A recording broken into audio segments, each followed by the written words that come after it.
Good afternoon, Cardinals, and welcome to this week's broadcast. I'm Jackie Velez. And I'm Brandon Medina. Earlier this week, we had Dr. Pigler and Miss Young set up an informative discussion about our campus garden, followed by our very own Ladybug release. Here's Jason Finley with more on the story. Greetings, Cardinals. I'm Jason Finley reporting for UIWtv News, and I'm here at the Gorman Garden on board the UIW campus, where Dr. Pigler is hosting a garden talk. Let's hear what he has to say. Dr. Richard Pigler, who holds a Bachelor's of Science in Horticulture, a PhD in entomology, and teaches entomology at UIW each fall, spoke about several key factors when it comes to gardening. So we have here a sustainability garden that a number of the students have been working on for the last couple of years, and they get service hours for working in here and free food if they can harvest something out of here. The topics covered included beneficial insects and pest species, as well as positive ways to attract helpful pollinators to our gardens. Biology advisor Mara Young shared the unifying goal of the garden talk. We wanted to create focus on the garden itself and most importantly bring UIW as a community to the garden. So we wanted to find a way to highlight the garden and the students that put all this work and effort into the garden and bring everybody here, and so we came up with this garden talk series. The garden talk culminated with the dramatic release of hundreds of live ladybugs, leaving attendees, including student farmer Jifeng Han, brimming with excitement. To release the ladybugs, I feel really excited. Wow, it's lifetime. I saw too many ladybugs same time. With all the information that was shared and the fun events that we partook in, the garden talk was a huge success. Thank you, Dr. Pigler, and thank you, Mara, for coordinating this event. Reporting for UIW-TV, I'm Jason Finley. It's nice to see what can bloom when helping hands come together. Beautiful garden. All thanks to Dr. Pigler. And in another event around campus, students and faculty gathered together at the Mabee Library to hear Edwin Blanton present his doctoral dissertation. Here's Jason Finley once more with the story. Greetings, Cardinals. I'm Jason Finley reporting for UIW-TV, and I'm here at the JELE Mabee Library, where students and faculty were encouraged to come on out and view Edwin Blanton's dissertation defense. Let's have a look. Edwin Blanton's dissertation highlighted the lasting community impacts international volunteers had on a school in the island nation of Dominica. So this is when Americans and people from other countries of the global north travel to the global south to volunteer and give their time. How does that impact our host communities abroad? Despite the volunteers being there for a short period of time, between 1 to 8 weeks, their impacts on the community could be categorized as positive, such as through cultural exchange, negative, such as by reinforcing of cultural stereotypes, or having no impact at all. Mr. Blanton's colleague, Migdalia Garcia, expanded on some of the positive impacts of international volunteerism. Cultural competencies, what it means to be a global citizen, empathetic ambassadors, so understanding the plight of others around the world, and then just more engaged in terms and more in tune with what our values are. So we say it's, values-driven, value-centric. Throughout the presentation, there was much information for attendees to take in, such as the topics of institutional arrangements, knowledge, leadership, and accountability. In addition, subcategories such as short-term missions, international service learning, and volunteer tourism were thoroughly discussed as well. The presentation concluded with a summation of how organizations can utilize his research for planning future volunteer efforts. And afterwards, friends and family gathered to share in Mr. Blanton's achievement. And I'm so proud to be here to watch Edwin get his doctoral dissertation approved. Congratulations, Dr. Blanton. Job well done. Reporting for UIW-TV, I'm Jason Finley. Thank you, Jason, for that moving story. Perhaps it will influence more people to volunteer their time. Looking for a way to be less stressed? Professor Christopher Leith holds therapeutic counseling to help end your week with a positive note. Let's hear more from Priscilla Aguirre. The Office of Counseling Services offered a free mindfulness group event on October 7th. Dr. Christopher Leith taught the group the benefits of being mindful by using different techniques. Mindfulness is getting a lot of traction in counseling and mental health, and it has a tremendous amount of benefit across a wide variety of issues. When doing my individual counseling with students, I've realized that a lot of the problems are being solved through being mindful, being aware of their emotions, being in control, being aware of their thoughts, and getting control of those thoughts. The group learned about the benefits of mindfulness by listening to the sound of drums and rain. I really enjoyed it. I have done the past 2 sessions that they did just by myself with mindful breathing and muscle relaxation, but I hadn't intentionally done more of the drumming things. I've listened to different rhythmic sounds while doing yoga, but not just strictly meditation. So I really enjoyed it. That aspect of it, and then doing like rain and nature sounds because I grew up like in a really rural area, so it kind of like set me back and made me feel really comfortable. This event is offered every Friday until October 28th, and each week a new technique will be practiced. I'm Priscilla Aguirre reporting for UIWtv. I'll have to be mindful to attend one of those discussions. It's very intriguing. Now for news around the world. A hiker in California is recovering after he was attacked by a bear near Santa Barbara, California. The man says he saw the bear ahead of him standing on his hind legs. Moments later, a second bear attacked. Park officials are still looking for that bear. If it is found responsible for the attack, it will be euthanized.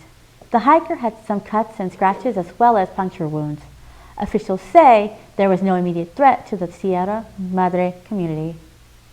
Rescue teams in North Carolina are using helicopters and boats to reach people on their roofs from Hurricane Matthew. Emergency crews in Lumberton, about 70 miles northwest of Wilmington, says that they are trying to save some 1,500 people who are stranded by the floods. The FAA is suspending flights in the area so choppers can go in and rescue people. 21 people have died because of the hurricane, including 11 people in North Carolina. 3,000 people in Robinson County are in shelters. One shelter full of people had to be evacuated because of flooding. 26,000 customers around the county do not have water. Some victims in North Carolina drowned after driving onto flooded roads. The governor said, "I cannot stress more. If you see a road that's flooded, do not take your car through that road. If you see barriers, do not go around that barrier." A new Texas city has been recognized by the state's historical commission.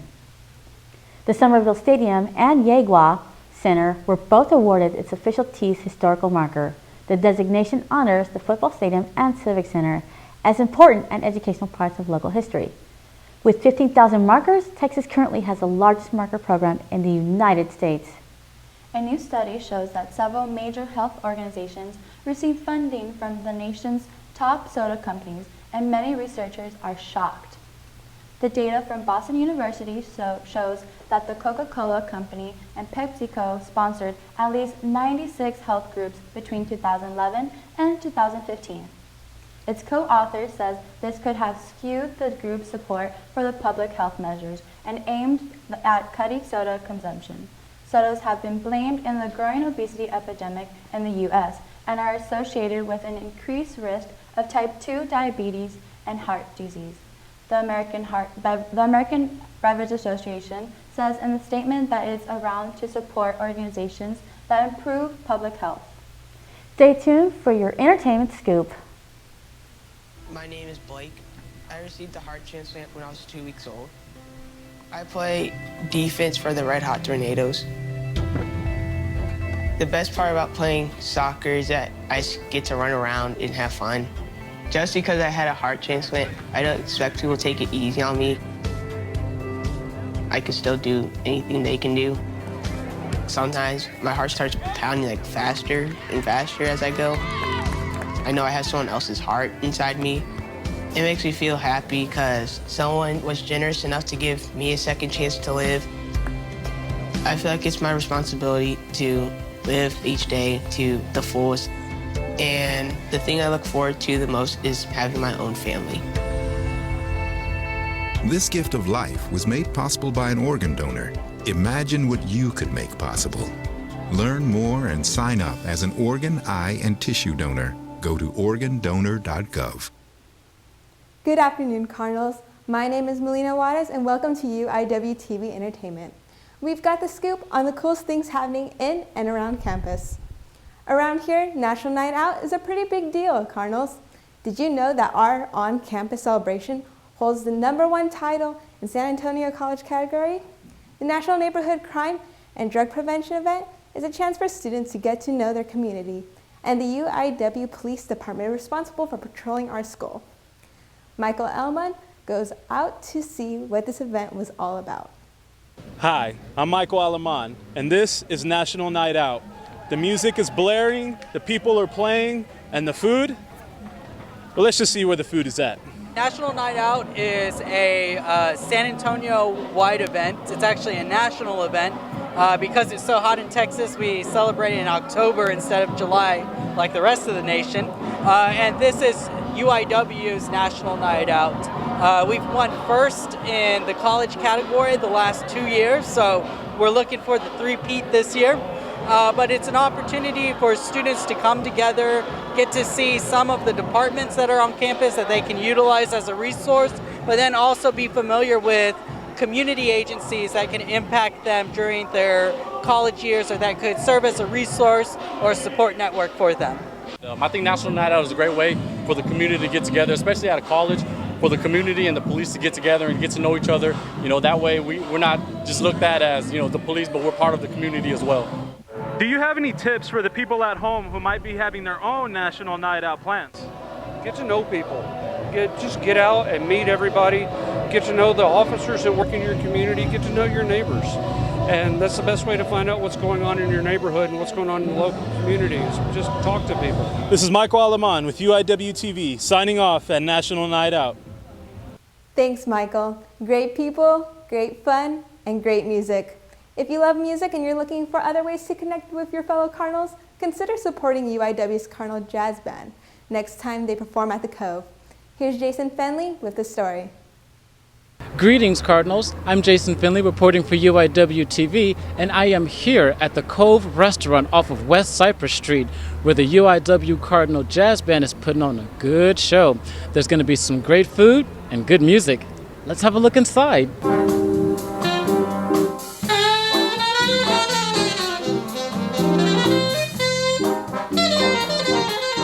The band's vocals were performed by UIW alumna Jacqueline Sotelo. I went to UIW during my undergraduate degree, and I started singing with them at that time. And after graduation, I went to North Texas University, where I gained a master's in jazz voice.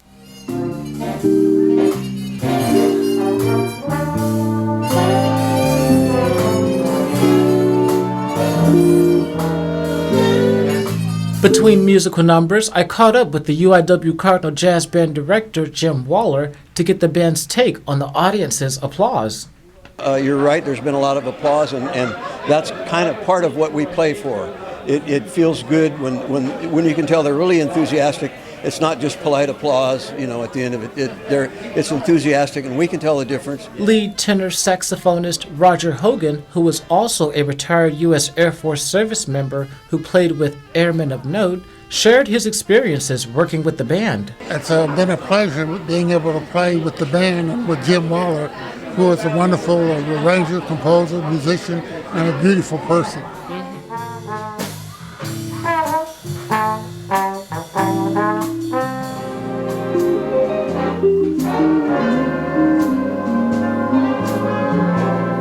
As the band plays on into the night, music lovers and food patrons are enjoying the show.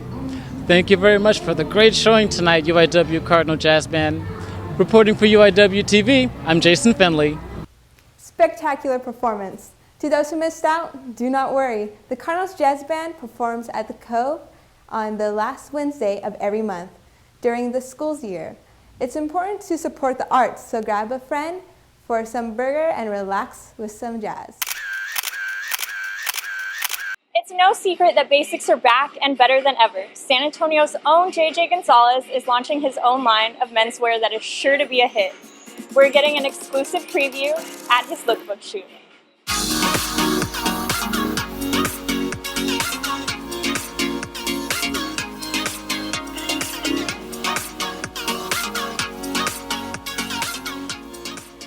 with Camelia, the project manager of the JJ Gonzalez clothing line at the Lookbook Shoot. So JJ Gonzalez is a brand that reaches for the higher standard, regardless if that's aesthetics, design, graphics, clothing. We're all about bringing luxury to the basics. Today we're shooting the pieces for the first collection of JJ Gonzalez. The pieces we're shooting today are essential, so we're going to have them seen long all the time.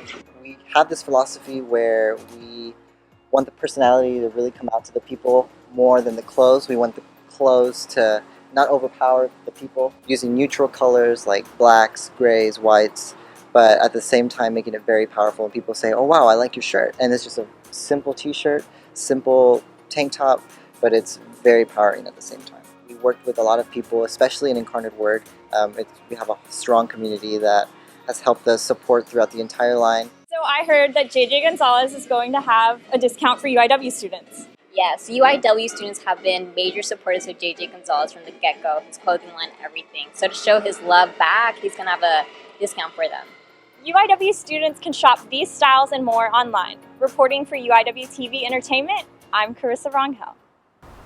Thanks, Carissa. If something caught your eye, be sure to visit Gonzalez's website, jjgonzalez.co.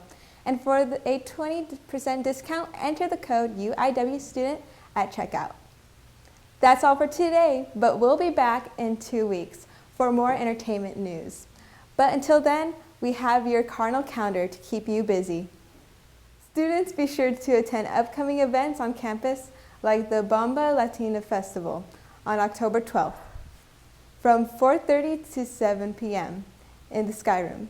UIW closes Hispanic Heritage Month with this celebration, which will include Latin dancing, mariachis, and food. If food gets you excited, the next installation of San Antonio's Food Truck Showdown will be held right here on our turf. Presented by San Antonio Magazine, the popular event will take place on Saturday, October 22nd, from 11 to 4 p.m. However, voting for your favorite food truck closes at 2 p.m., so get there early to cast your vote. Keep your Cardinal calendar open. You certainly don't have to go far to get involved. I'm Melina Juarez. Stick around for UIWtv en español. Hola, ¿qué tal, cardenales? Mi nombre es Nani Meléndez López y estas son las noticias de UIWtv en español. El segundo debate presidencial se llevó a cabo el pasado domingo 9 de octubre en la Universidad de Washington en San Luis, Missouri. Durante dicho evento, la candidata demócrata Hillary Clinton y el candidato republicano Donald Trump respondieron a las preguntas de la audiencia y de usuarios de redes sociales. Trump no solo amenazó con llevar a Clinton a la cárcel, sino que también admitió haber evitado pagar impuestos federales. El candidato republicano se disculpó por sus comentarios sexualmente agresivos sobre las mujeres y atacó a Hillary sobre la conducta de su marido, el expresidente Bill Clinton. De acuerdo a las encuestas de CNN, la candidata demócrata salió victoriosa con un 57% de aprobación. El tercer y último debate presidencial se llevará a cabo el miércoles 19 de octubre.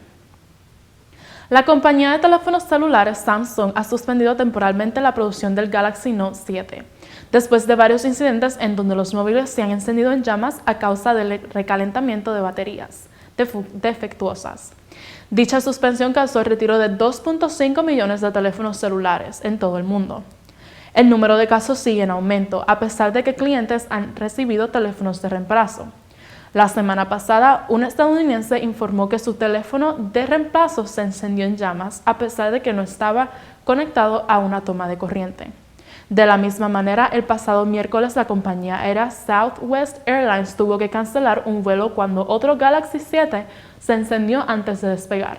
La compañía T-Mobile, Verizon y AT&T anunciaron la suspensión de las ventas de Galaxy Note 7, incluyendo los reemplazos.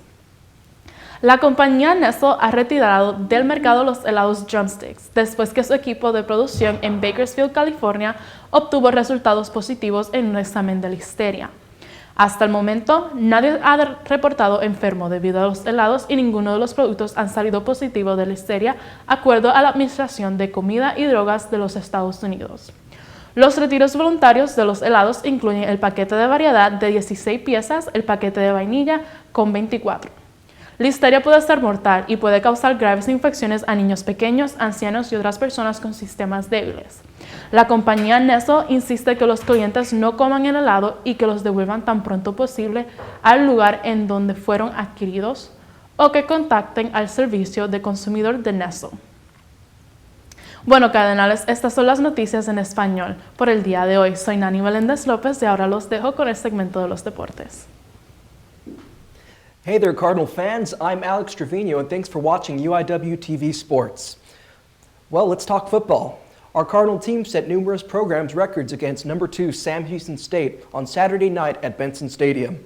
But despite their best efforts, the Cardinals fell short to the undefeated Bearcats, ending with a 63-48 loss in the best offensive performance this season has ever seen. And we want to send a huge congrats to our very own Michael Allen for winning Classroom Champion of the Month, according to Southland Conference Football on ESPN3.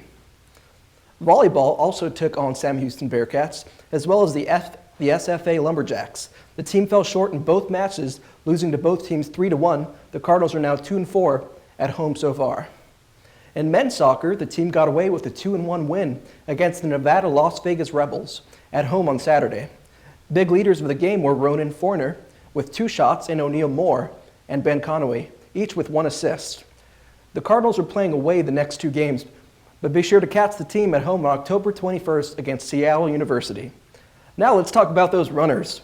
The 11th annual UIW Cross Country Invitational was held this past weekend, and Gabrielle Estrada has all the details. Our men's and women's cross-country team are getting ready to compete in the 11th annual UIW Invitational meet. I think it went pretty well. Men and women were both third. The women ran real impressive. They got out hard. They were aggressive like we talked about earlier this week. So we were real pleased with that. Going into conference, I think they're where they need to be. My race went pretty well. Actually PR'd. I'm not really sure by how much, but it was good enough, so I'm happy with it. Felt like a really good race, especially with all the other girls. You can hear and you can feel like all of our team was so close together. It was great. We've been working on that all season. And the men, Garrett was excited. That was exciting that Garrett won.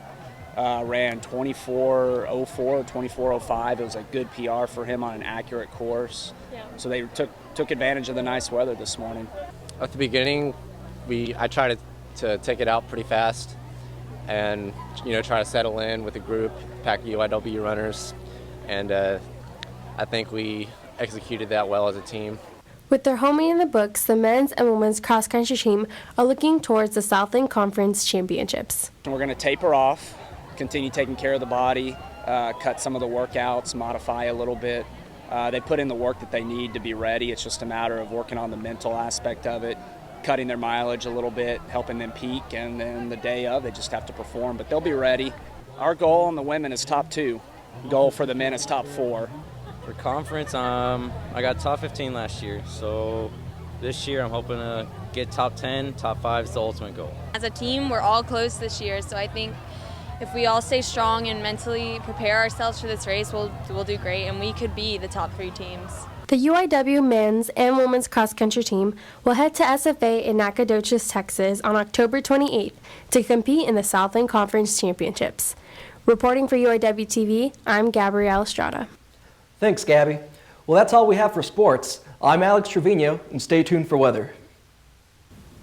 Greetings, Cardinals. I'm your meteorologist, Jason Finley, for your Cardinal weather. Now let's see what's going on. This is a satellite image, and we can see that over the Montana area and Idaho, the Four Corners region, there's a low pressure system causing a lot of rain over there. Also, there's the beginnings of a trough that's going to merge with that low pressure and bring us some weather for the end of the week. But over Texas and the Southwest, high pressure is dominant, and there's a low over the Great Lakes bringing some weather there. So this high pressure that's over here in Texas, let's talk about how that's affecting us right here at home. First off, it's affecting our high temperatures. The forecasted high for today, we can see 85 up in the Hill Country region by Kerrville, San Antonio with 86. Warmer as you head down south, you see a forecasted high of 91 there in Cotulla. Now that high pressure is also going to be affecting our dew points. So as that high pressure builds, southerly flow will cause our dew points to steadily rise along with our temperatures. So we can see a 54 degree dew point up north, down south, 59 degrees. The dew points will only increase as the week progresses. Now, I was talking about that low that's going to affect us later on this week. Looking at our future cast, we can see that low over northern Texas come Thursday and Friday, stalling out. It'll bring most of the rain to that area, North Texas and along the Gulf, but we'll definitely get some cloud cover associated with that front. And for the 7-day forecast, what to expect.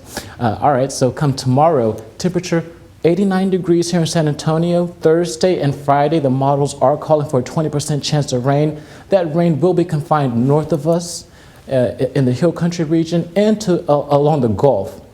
But can't rule out an isolated shower with that 20%. Friday's game, women's soccer game against McNeese, is looking great. As for the weekend, 89, 90, great weather, partly cloudy skies for the weekend. So whether you're heading out to the 45th Annual Southern Conference on Asian Studies or Japan Fest 2016, weather will be great. All right, so have a wonderful fall break, and thank you for joining me. I'm your meteorologist, Jason Finley. Well, that's all that we have for this week, Cardinals. Make sure to like us on Facebook, follow us on Twitter and Instagram. Thanks for tuning in, and let's go Cardinals!